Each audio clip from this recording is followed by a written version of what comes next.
The news out of Texas yesterday proves one thing. We reap what we sow. This is Truth to Ponder with Bob Bierman. And welcome to the Wednesday edition of Truth to Ponder. And I'm your host, Bob Bierman.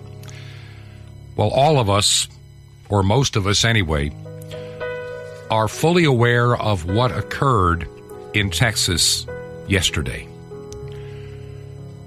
The small community of Uvalde, Texas, experienced a shooting incident at an elementary school, with young students being the victims, along with some teachers. When these stories happen, I'm always saddened in these tragedies how they become immediately political, and unnecessarily so. Now, I do believe there is some politics involved, and I'll get to that in a moment. And on Friday, I'm going to be doing a more detailed program about what I call the satanic and demonic influences that are pervasive across the Western world, and in particular, the last bastion of freedom, the United States. And I think we need to spend some time looking at that. Joe Biden was a total disappointment in his response. Yes, I will concede that he had just finished a 17-hour flight back from Japan, and he was tired, but he read a script. There's no way he wrote that. He read a script, and it was all political, but that's all that man has ever done for a half century. He has been nothing but a political individual who has sold his soul, sold his office, makes a mockery of his church by believing in abortion. It's funny how every leftist politician today, tomorrow, and, for the days ahead, will all say we need to do something about this killing and this evil. Yet these are the same politicians that celebrate the killing of 60 million children in the womb. They think that's fine. Biden, you can take the sacrament of Holy Communion, and let me tell you something. You may not understand this. I don't think the Roman Catholic Church understands any of this anymore. Some do, but it seems that with the Pope that they have now in Francis, who's a leftist, they won't speak out really about abortion on a political level. They won't call out Joe Biden. They won't call out Nancy Pelosi. Nancy Pelosi went and had communion anyway in a different church with a liberal leftist archbishop in charge in Washington, D.C., thumbing her nose. The Bible says you need to discern that this is the body and blood of Jesus Christ. If you don't, you're taking it unto your own damnation. Joe and anybody else that thinks they can run to the communion table, partake of that sacrament, and still be pro-abortion. But Bob, what about the guns? What about them? I go back in a time in my life where the schools were never locked. There were no security cameras. There were no resource officers. We didn't need them. Nobody in their right mind would come and shoot people at a school. It just didn't happen. Even in Long Island, outside of New York City, the doors were unlocked. The high school I attended in upstate New York, we would have been sitting ducks for anybody that wanted to kill anybody easily. Funny thing, during hunting season, there were a lot of pickup trucks parked in the school parking lot with their rifles in the gun rack. It was a different time. See, over the past 50 years, the left has been pushing the Christian faith and marginalizing it, reinventing it, destroying it. Look at most of today's mainline denominations. They've gone apostate. They've gone crazy. They've gone woke. They have gone antichrist.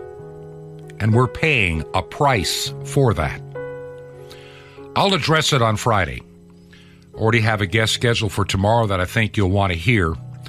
And today, Today, Jim Calhoun, as he has done for so many times, will share from his heart and mind a program that he had put together, the material just prior to this horrible news that we got yesterday.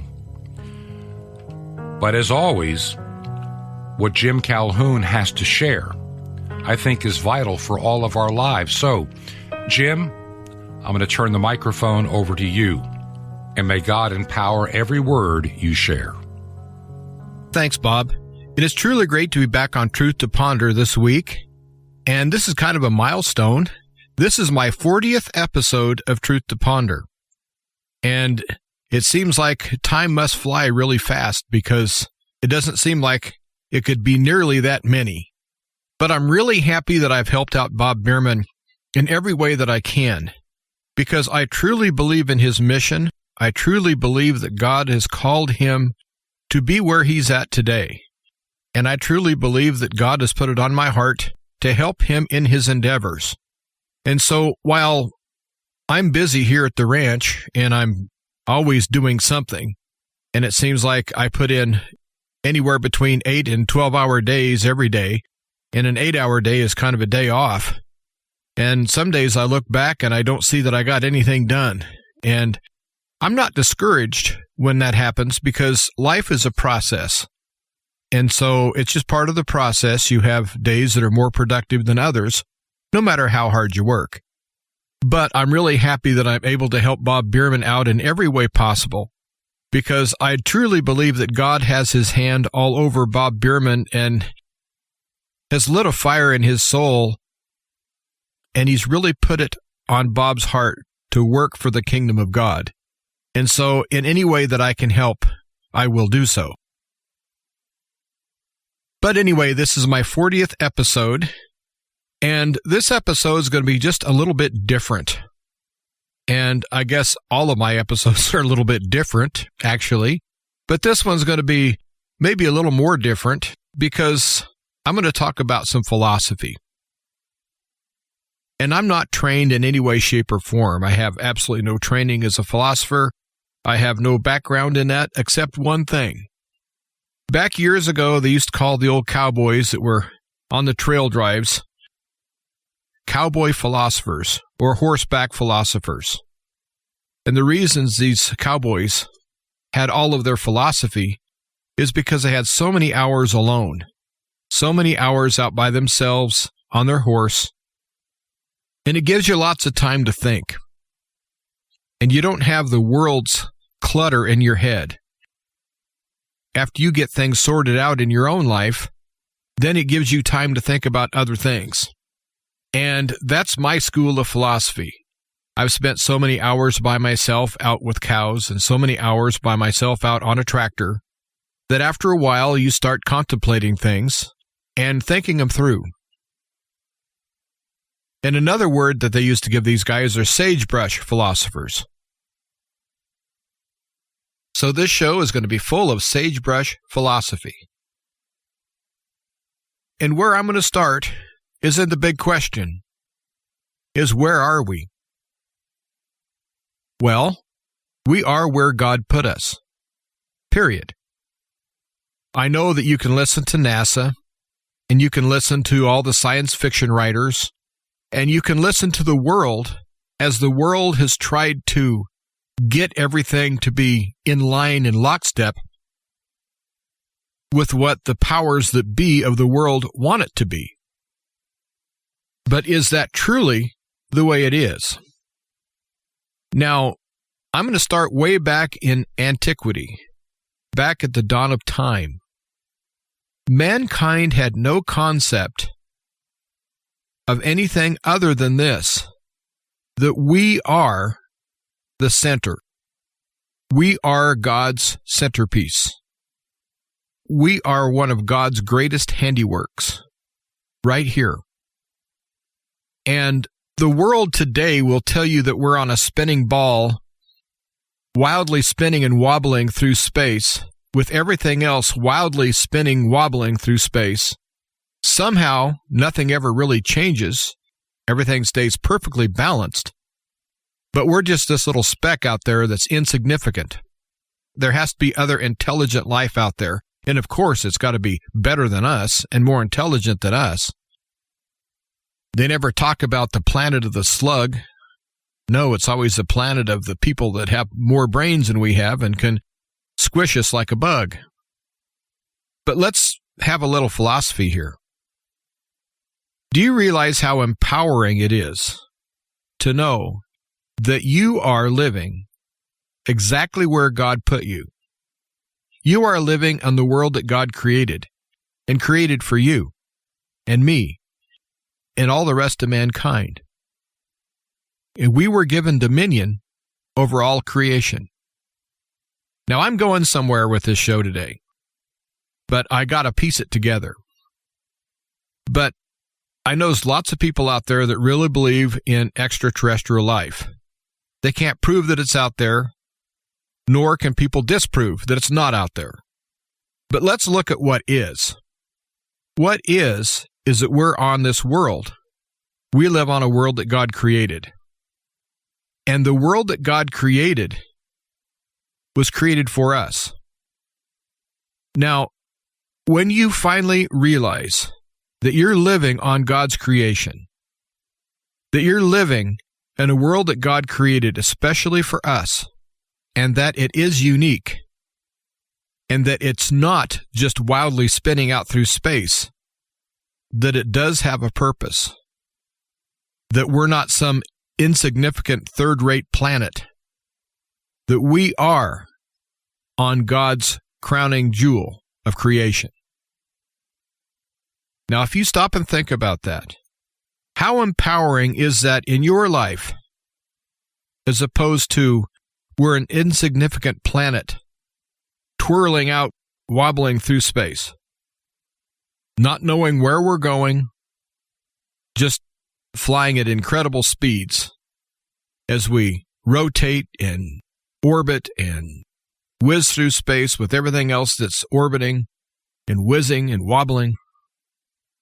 It makes it sound like that we're just happen to be here just by chance, and that the earth is just nothing but like a grain of sand on the beach. And I really do believe that the ancient people had it correct, that God created this place extremely special. Special among all creation is this world.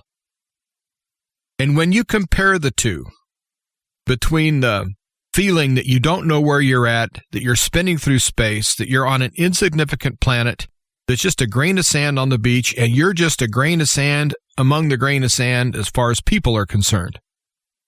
Can you see how small that makes you feel? Can you see how detached from God that makes you feel? It makes it feel like you just happened at random, that you have no purpose, that there's no reason for you to be here. Now contrast that with the philosophy that God created this special, and this is unique. This place is one of a kind, and it was built for you, and He put you here. Now contrast that with this random spinning, wobbling through space, that you have a loving God that actually made you a home and placed you in that home, as opposed to the other. When you think about that and really let that sink in, you can walk outside, open a door, look at the sky, look at all of your surroundings, and then hopefully you can feel the majesty of this planet and the majesty that God made for you and for me. And a lot of this New World Order thing that they're doing has its roots that go way back centuries. And one of the first things that they had to do was get the people detached from God. And how can you go about that? Well, if you make the people feel like that they're ignorantly stupid because they don't know how things really are, and of course the scientists that told them how things really were, they just believed him because he said to believe him. You have to understand that the early scientists, they knew psychology. They knew how to shape the public opinion. And all of a sudden, the people who were the most admired, which would be the priests and the holy people in a community were all of a sudden relegated as being the most ignorant people because they didn't know science, that all they did was believe in some spirit in the sky. And what did they know? And the population was flipped centuries ago away from thinking that they were special, put on this world by God. Now think about that. When you look at the ancient Chinese, ancient Egyptians, all of the North American Indians, every culture on earth, before science started really taking over several centuries back, every culture on earth, no matter what God they professed to worship, all could agree on one thing, is that this world was built for them by God. On that, they could all agree. And for several centuries, that's been eroded upon until people feel like that they're totally insignificant. And if you make people feel like that they have no purpose, that they're just random grains of sand on the beach, it's much easier to control them. It's much easier to fool them. And I'm going to talk about things on the show today that I really do feel that we have been hoodwinked. Ever since we were born, and our parents and our grandparents and other generations before them have all been lied to. When I realized where I was living, that I wasn't living on this wobbling, spinning ball through space, it was just hurtling to nowhere, coming from nowhere and going nowhere, but yet traveling at hundreds of thousands of miles an hour, just flying off into who knows where. When I figured out that that's not where to put the focus is we're here. We are here on this world that God made. And God made a very beautiful world for us. And when you realize that you are part of God's master plan, that He created this world and then He put you in this world, that is extremely empowering. As a matter of fact, I don't think there's anything quite as empowering that's happened in my life as far as spiritual as when I finally realized that I was really part of God's plan because I exist. And I exist because it's His will that I exist. And I exist in a world He built just for me and you and all of mankind. When you can really sink your teeth into that, that is very empowering. If you don't quite understand what I'm saying, think about it. But those that do thoroughly understand what I'm saying, I want you to let that really sink in. I want you to bathe in that. Like it's a pool of water. I want you to jump in. And I want you to experience the feeling you'll have when you do realize that you are special, or you wouldn't be here. And all of this propaganda that we've been fed for generations, that we're just an insignificant third-rate planet around some small third-rate sun, that's all done on purpose. That's philosophy too. I've been watching the sun, I've been watching the moon, I've been watching the horizon. I've been watching things really close. And things are not what they tell us they are. They're just not. And I'm going to give you a perfect example. The Bible calls the moon a luminary, which means that it has its own light. And if you really look at the moon and look at it closely, especially on a full moon, you have to understand that the moon is generating that light. Now, I know that NASA would laugh at that, and so would a lot of people. But you can do a simple experiment with a ball at night. Just take a ball and put it in a dark room and shine a flashlight on it or a searchlight. And you'll see that the ball reflects light all different directions. But you'll see that the ball has a very hot spot in the middle where it really reflects the light. You would call it a glare spot. Now look up the moon. Where's its glare spot? Since it's round, like a ball, it should have a glare spot, but it doesn't. Instead, it looks more like a Chinese lantern. and also how bright the moon shines, the surface of the moon would have to be made of glass or water or something very highly reflective and not dirt. Because when's the last time you saw a big pile of dirt reflect light? It just doesn't happen. To me, that's just physics. That's just a small example of how I think that we've had science that has corrupted actual fact and truth. Now, I truly do believe that the moon is a luminary. And the more I tried to disprove that, the more I proved it to myself. So the next time you have a chance just to spend a few minutes looking at the moon, consider it that the light's coming from the moon and not reflected off the moon. And look at it real close, and I think you'll see what I see. The moon glows. It doesn't reflect. And the Bible calls it a luminary, so it's very biblical. And so my observation does line up with the Holy Bible, that it is a luminary. As a matter of fact, most of the ancient cultures knew that it was luminary. And if you look at the symbol that I think is on the Korean flag, that has the half black and half white with the white circle and the black circle, what that is the sun and the moon. It's representing that cycle of day and night. And the sun and the moon are the same size. Well, in reality, the sun and the moon are the same size in the sky. And so none of that's by coincidence.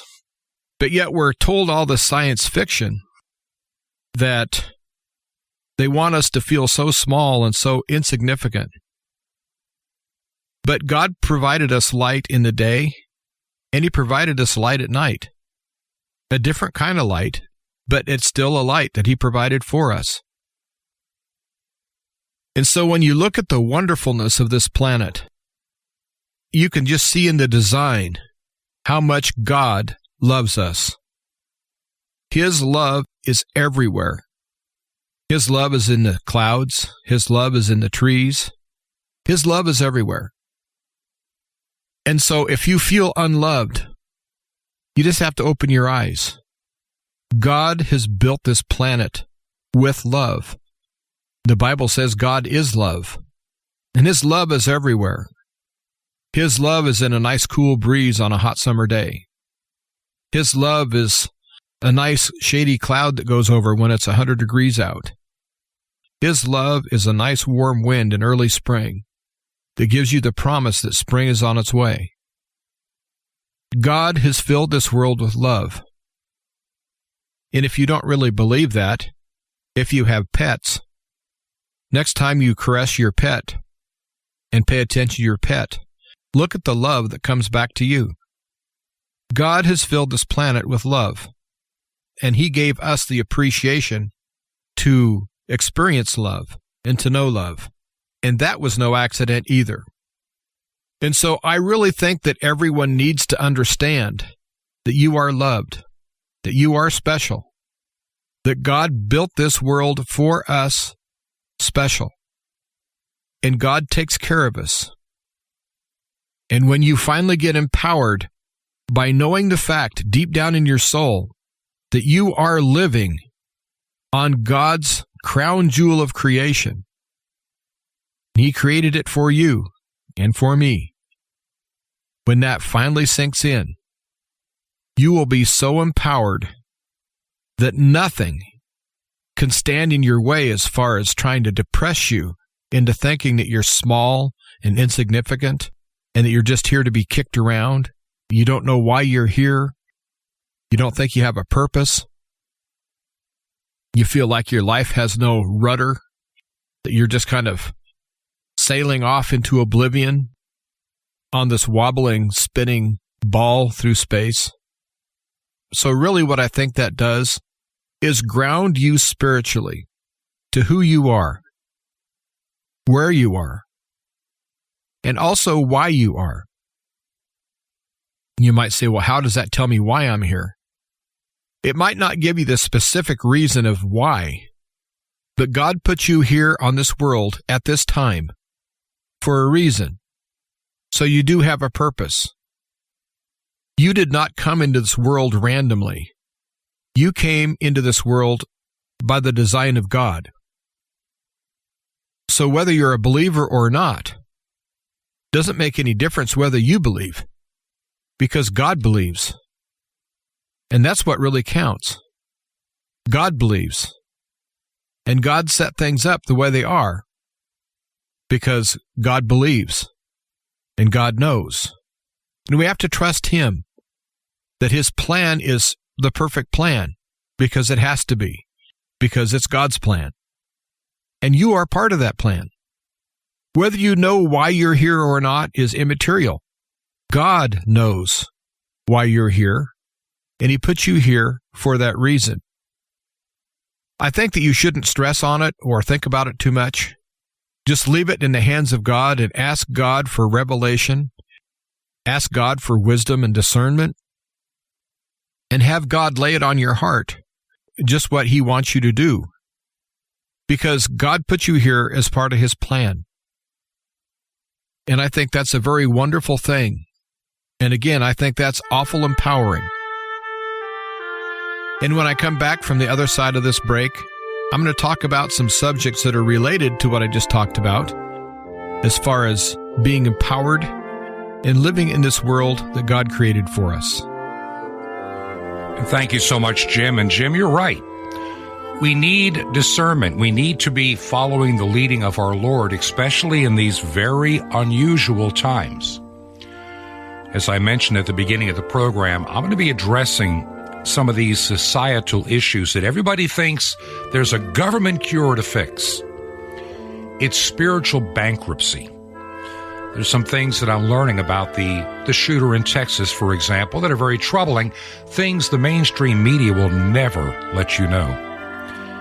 I'll also mention that there have been a lot of mass shootings you never hear about because it ruins the political narrative. It's amazing. They talk about all the shootings. They talk about the one in Texas, but they ignore all the people that die every weekend in Chicago. It's just not politically expedient. This program is not politically correct. It never has been. It never will be. We will tell you the truth and let you discern for yourself. Seek out God and His wisdom in your life. We're coming into some very difficult times, and I'll be addressing that, like I say, later this week and pretty much most of next week. If you believe in our ministry, would you consider helping us remain on shortwave radio? It's important. If you can help us financially, consider making a check payable to Ancient Word Radio and mail it to 5753 Highway 85 North, number 3248. That's 5753 Highway 85 North, number 3248. Number 3248. The city is Crestview, one word, Crestview, Florida. Crestview, Florida. And the zip code in Crestview, Florida is 32536. That's zip code 32536. This is Truth to Ponder with Bob Bierman. Through the Logos from Philo. Shalom Aleichem. This is the nice Jewish boy, Jonathan Kahn, your Jewish connection, bringing you the riches of your Jewish roots in Jesus. Now get your pen out as fast as you can so you don't miss out on receiving a special free gift you're going to get and love in a moment. In the beginning of the book of John, it's written, in the beginning was the Word was with God, the Word was God, and all things were made through Him, and apart from Him nothing was made that was made. Now the Greek word for word is logos. Now most Jewish people reading this would think it's strange or not Jewish, but amazing thing. In the first century, there was a Jewish man named Philo Judaeus, very famous philosopher, Jewish. And as far as we know, he never heard the gospel. Yet, look what he writes in his commentary on Genesis 2:62 on the creation. He writes, "No mortal thing could have been formed on the similitude of the Supreme Father of the universe, except after the pattern of the second deity, who is the Logos." Amazing thing. Here's a Jewish man speaking about the Logos, same word John uses of Messiah, and Philo describes the Logos as being distinct from the Father, yet deity, God, and writes that nothing could be formed into existence except through the Logos. Even in his ignorance of the gospel, he's bearing witness of a truth of the gospel. Amazing thing, an amazing echo of the truth of the gospel, which says that all things came into existence through the Logos. And so can only be redeemed by the Logos. We don't realize how awesome this is. See, our very existence, your very existence came through his existence and is redeemed only through his existence. So you want life? The only way we can have life is to learn how to live our life in his life. Learn to move in his moving, act in his acting, rejoice in his joy, love in his loving.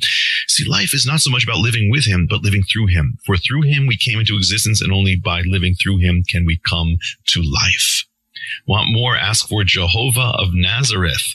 Now, what if I offered you $1 million? Well, something better than $1 million. Something to help give you a strong, victorious life in God. A free subscription to Sapphires and the Mystery of the Temple Doors, all free. You'll love it. How do you get all this? Easy, free. Just remember Jesus' real Hebrew name, Yeshua, and you dial it. That's it.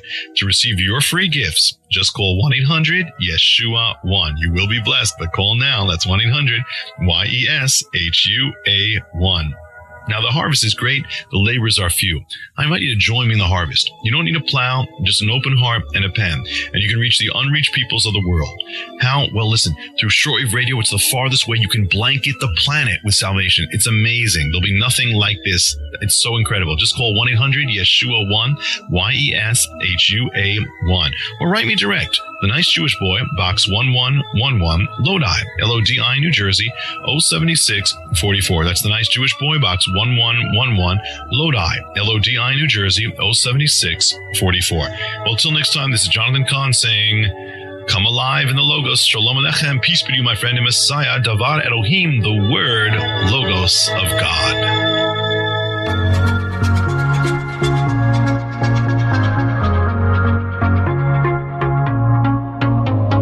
This is Truth to Ponder with Bob Bierman. Welcome back to the second half of Truth to Ponder. I really appreciate you tuning in.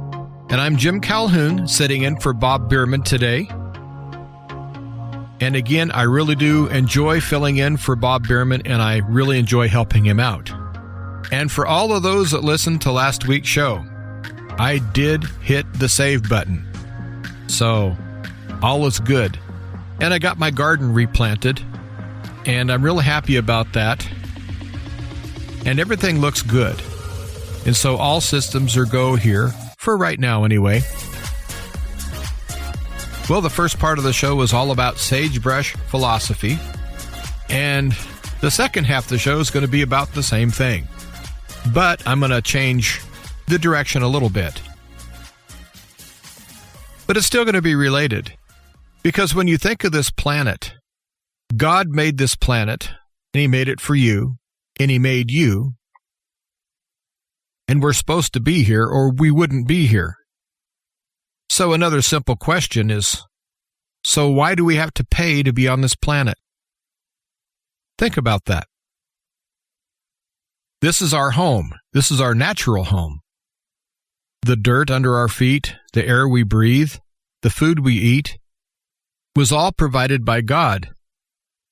But we're the only ones in God's creation that actually have to pay to be here. And I know that animals have to pay in a sort of a way by enduring hardships as far as having to really work hard to get their food and so forth. But as far as having a structure of you have to pay to be on where you were born, really doesn't make any sense.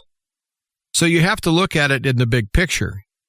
And the big picture is that many, many generations ago, way back in antiquity, a group of people figured out that if they could be strong enough and have enough force, as in an army, or have enough strength, physical strength, whatever it took to subjugate people, they could group people into groups and then charge them to actually live. Now, when you think about that, that's an ingenious way to extort money out of people. But it's the exact same thing as charging someone for the air they breathe, which I'm sure that they've considered that too. But what gives one person the right to say that he has these resources to himself and you have to pay for it? And when you look at this whole global warming climate change hoax that has a lot of people up in arms, when you look at it and look at it close, what right does one group have to say that their idea of how the planet should be managed is the correct way to do it. Who gave them the keys to the world? Who put them in charge? We have a very small group of people that have an awful lot of money that are buying their way into controlling everything. But by what right do they have to even charge us to live here? Honestly, when you look at Genesis, and God put Adam and Eve in the Garden of Eden, and he told them that all that they saw out there of every tree they could eat, all but the one. And he gave mankind dominion over all the animals. And so God not only made this world for us, he gave us all the resources for us to continue living here. He didn't say for $29.95 a week or $100 a month, you can stay here. No, he said, of this you can freely eat of. And this world has been, I would say, organized into such a way that mankind has lost something very special. I'm having trouble finding the words that I want to use. We've lost our way. That's not exactly what I want to say, but it'll work. Because you have, for example, two plants, plant A and plant B. Plant A and plant B are similar. They might be from the same family. They might taste the same. They might almost even look the same. But one is cultivated and the other one isn't. So all of a sudden, the one that's cultivated is what would be considered human food, and the one that isn't is considered a weed. And through the centuries, the easier things to grow and the easier things to store and the easier things to market have become people food. And everything else, all the other thousands, if not hundreds of thousands, of edible plants on this world have been relegated into, they're just weeds. And so you have to pay to eat. And they have it to where if you ask people what kind of greens and vegetables do people eat, they'll mention beans and corn. And in the cereal grains, they'll mention rice and wheat. And they might mention pumpkins and squash and spinach and kale and onions and rhubarb. And, there's a lot of things that they'll mention. But most people will stall out at about 15 or 20 items. They'll start really getting fuzzy about anything else they can even think about, because most people stay pretty well close within the foods they know they really like. When in reality, there are millions of plants out there that are edible. And God put those here for us to eat.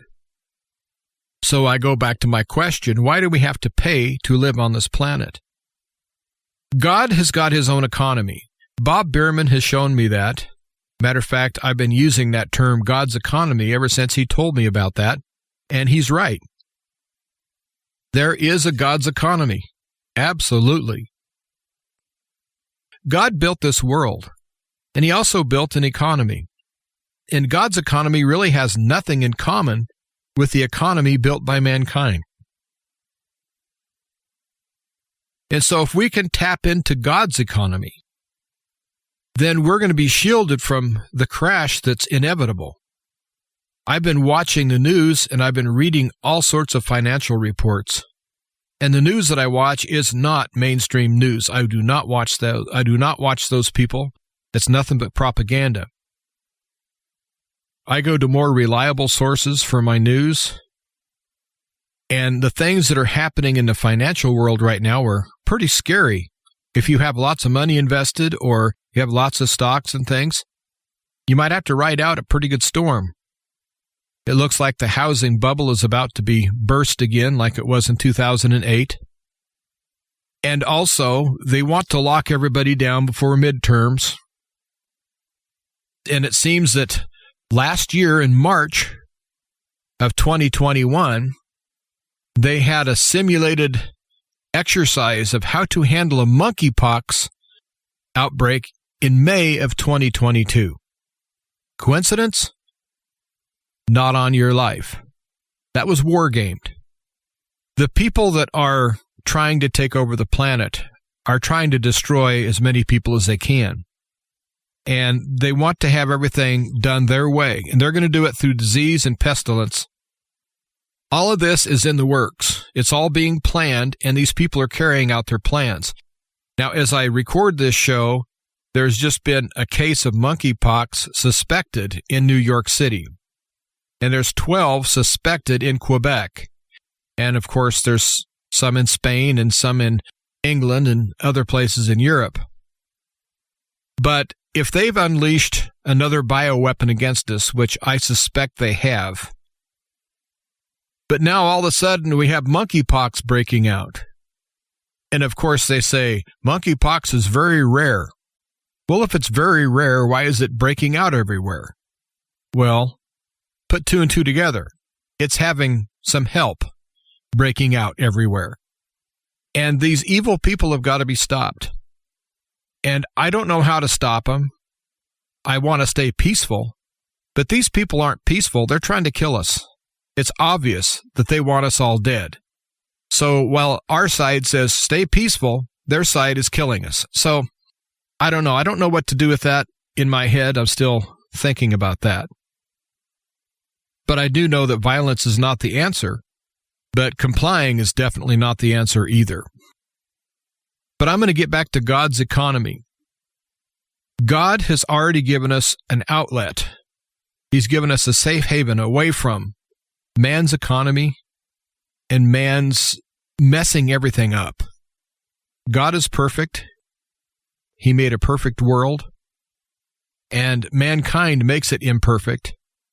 But when you hear a story about a financial collapse or a pandemic or something evil happening in the world, all you have to do is go outside and look and see the breeze blowing and the sun coming up and setting the way it normally does.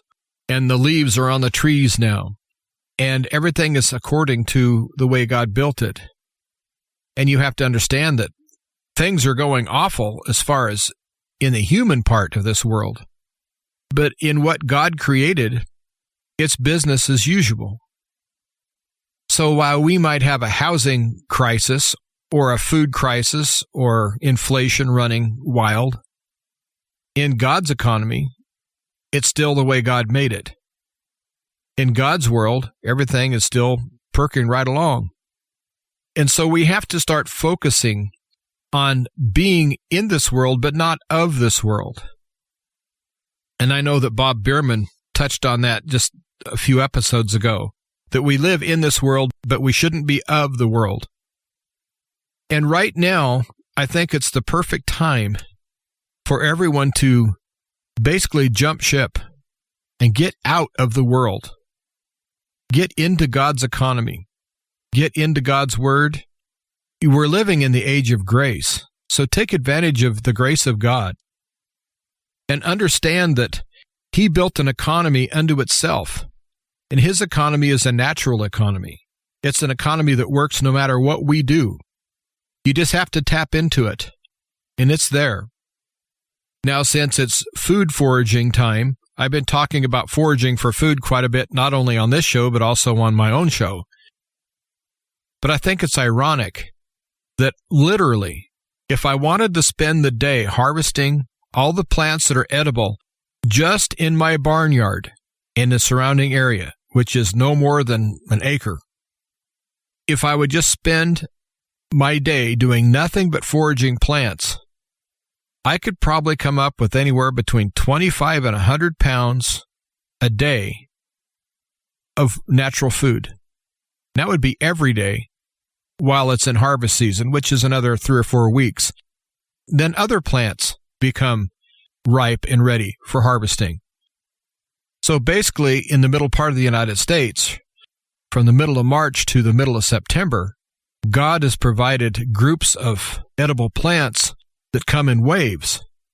And so literally every day, if someone, that's all they did was go out and forage, you could probably get 25 to 100 pounds of food every day between the middle of March and middle of September.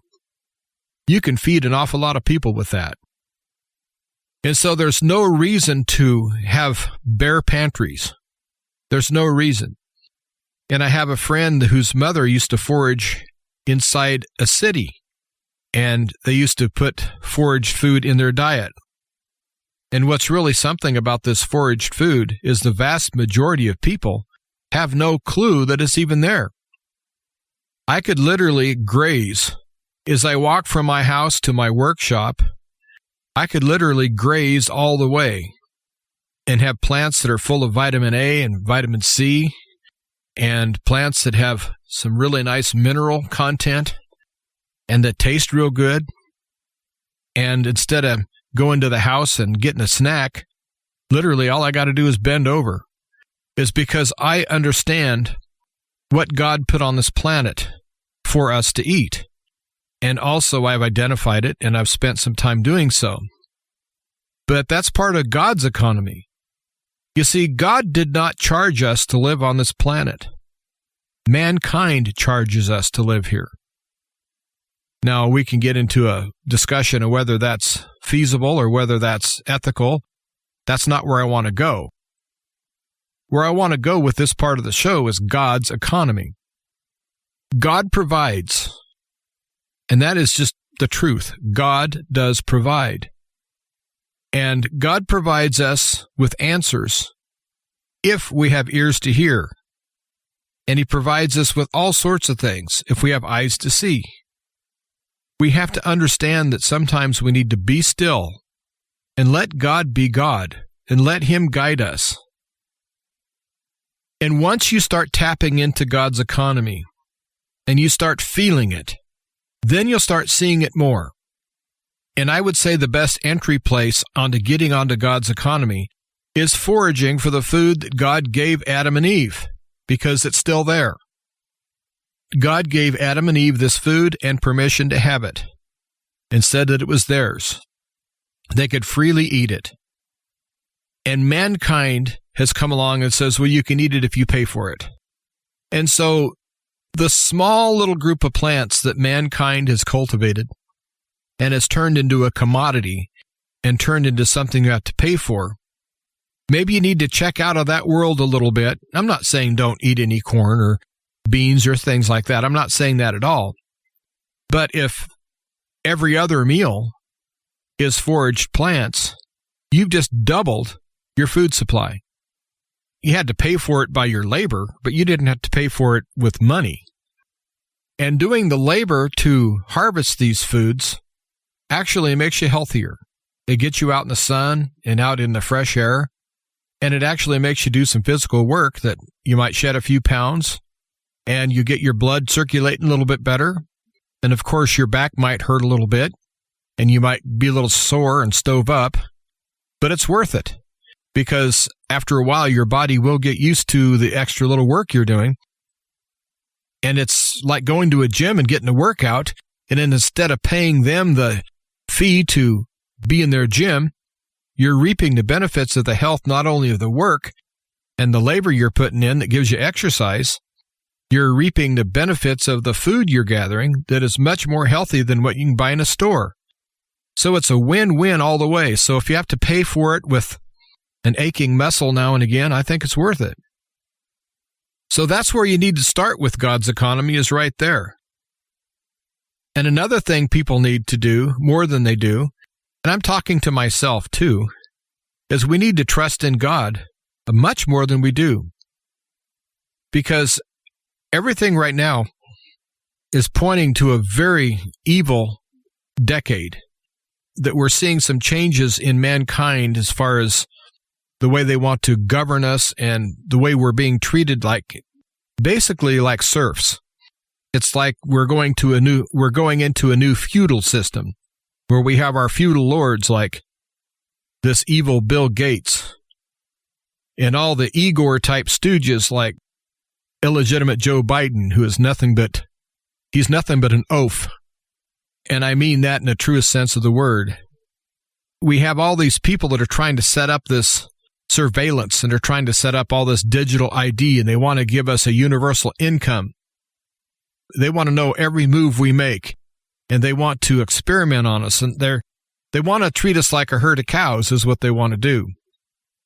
But on the other side of that, you have God's economy, and you have what God has provided.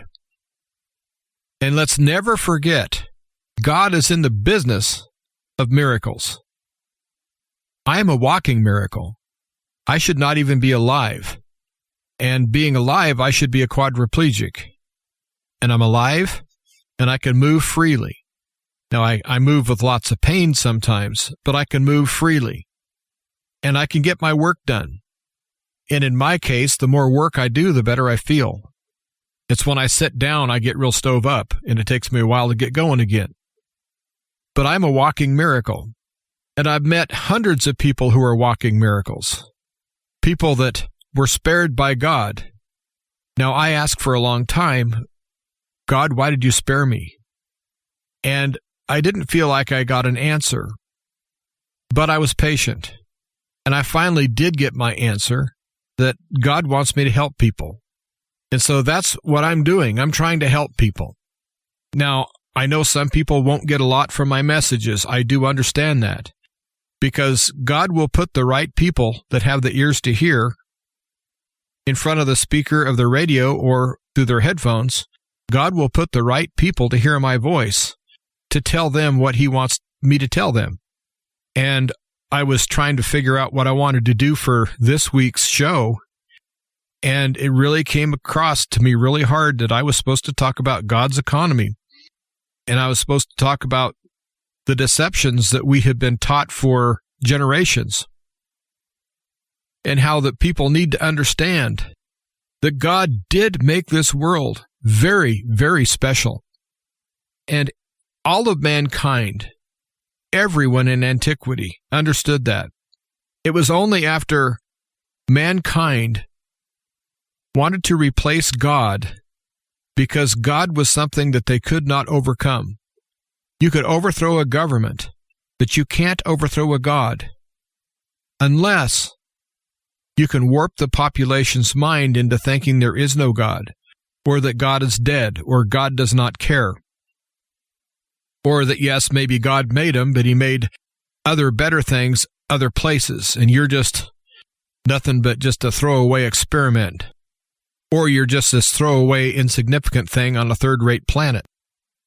When you understand how connected all of this is, how these people have done everything in their power to replace God and to try to confuse you as to who you are. Now, there's several movies about royalty, princes and princesses, and so forth, that were hidden as infants and they didn't know who they were. And later in the movie, they find out that, yes, they're indeed heir to the throne. And they find out who they are. And all throughout the movie, you have the villains of the movie that are trying to keep these people from ever finding out their heritage.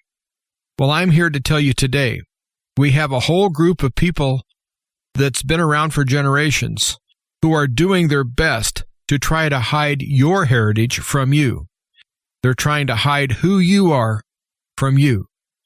They're trying to hide where you live and how special it is, and how special you have to be, just by the mere fact that you exist in this very special, wonderful place. Yes, the world is an absolute, spectacular, wonderful place, and you're part of it. You are part of God's creation. And the powers that be do not want you to realize that, because they don't want you to have that power to know that you are just as special as they are. Because the people who are oppressing us, they were put here not to oppress us, I don't believe, but they're part of God's creation too, or they wouldn't be here. Only these people know that they're part of God's creation. They may not acknowledge it, but they know that if they can keep you from knowing, that they could come in and warp things and they can corrupt things. And so these people are, I would say that they're under the control of Satan, and they're very corrupt, and they have fallen. Just like Satan and his angels have fallen, these people are fallen as well. But I think they know enough that they have to keep us from knowing.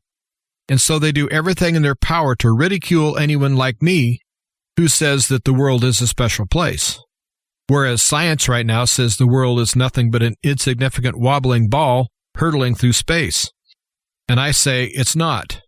I say that it's the crowning jewel, the centerpiece of God's creation, and we're part of it. And it's my wish that everyone could grasp just that. If they learned anything from this episode, if you can grasp that and live in that, then you are going to be much healthier mentally, physically, and spiritually, because that does something to you. It empowers you. And I hope that this episode has empowered you to get into God's economy. I hope I've opened a few eyes and opened a few minds. And I really do appreciate coming on to this show and helping Bob Bierman out. And if you would like to help Bob Bierman and Truth to Ponder with the donation, it would be greatly appreciated. You can send in a check or money order. You would write the check out to Ancient Word Radio, and you would mail to Truth to Ponder, and the address is 5753 Highway 85 North, 5753 Highway 85 North, number 3248, Clearview, one word, Clearview, Florida, and the zip code is 32536. Again, 32536. I really appreciate you tuning in this week, and it seems like these 40 episodes have really happened fast. And I appreciate all of the loyal listeners to Truth to Ponder, and I want to tell everybody until next time, stay safe. Think about what I said. Think about how special you are. Stay well. Keep your powder dry. But most of all, replace fear with faith. And once again, thank you so much, Jim, for helping me out today. And congratulations on your 40th episode here on Truth to Ponder. I can't believe myself it has been that many. And for my audience, each episode has been better than the one before. So once again, thank you, Jim. If you want to get a hold of Jim, just get a hold of me, Bob at truth2ponder.com. Bob at truth2ponder.com. As I've mentioned, on Friday, I plan to address some of these very vital issues that are, well, consuming the headlines. And I want to tear apart the politics away from it. And I want to expose to you the very satanic and demonic nature of much of what we're seeing in our world today. There seems to be times that the demonic realm gets to declare some victories, and the church has been just weak and unresponsive, literally dead. And so I'm going to address those issues on Friday, and I hope that you'll listen. Have a special guest tomorrow, Dr. William Wong. A lot of you have appreciated his insight, and so he will be my guest tomorrow, and we're going to cover a lot of topics. If you believe in the ministry of Truth to Ponder, would you consider helping us stay on shortwave radio? If you can, make a check payable to Ancient Word Radio. Mail it to Truth to Ponder, 5753 Highway 85 North, 5753 Highway 85 North, number 3248. That's our special box, 3248. Crestview is the city, Crestview, Florida, and the zip code is 32536. Once again, Truth to Ponder, 5753 Highway 85 North, number 3248, Crestview, Florida.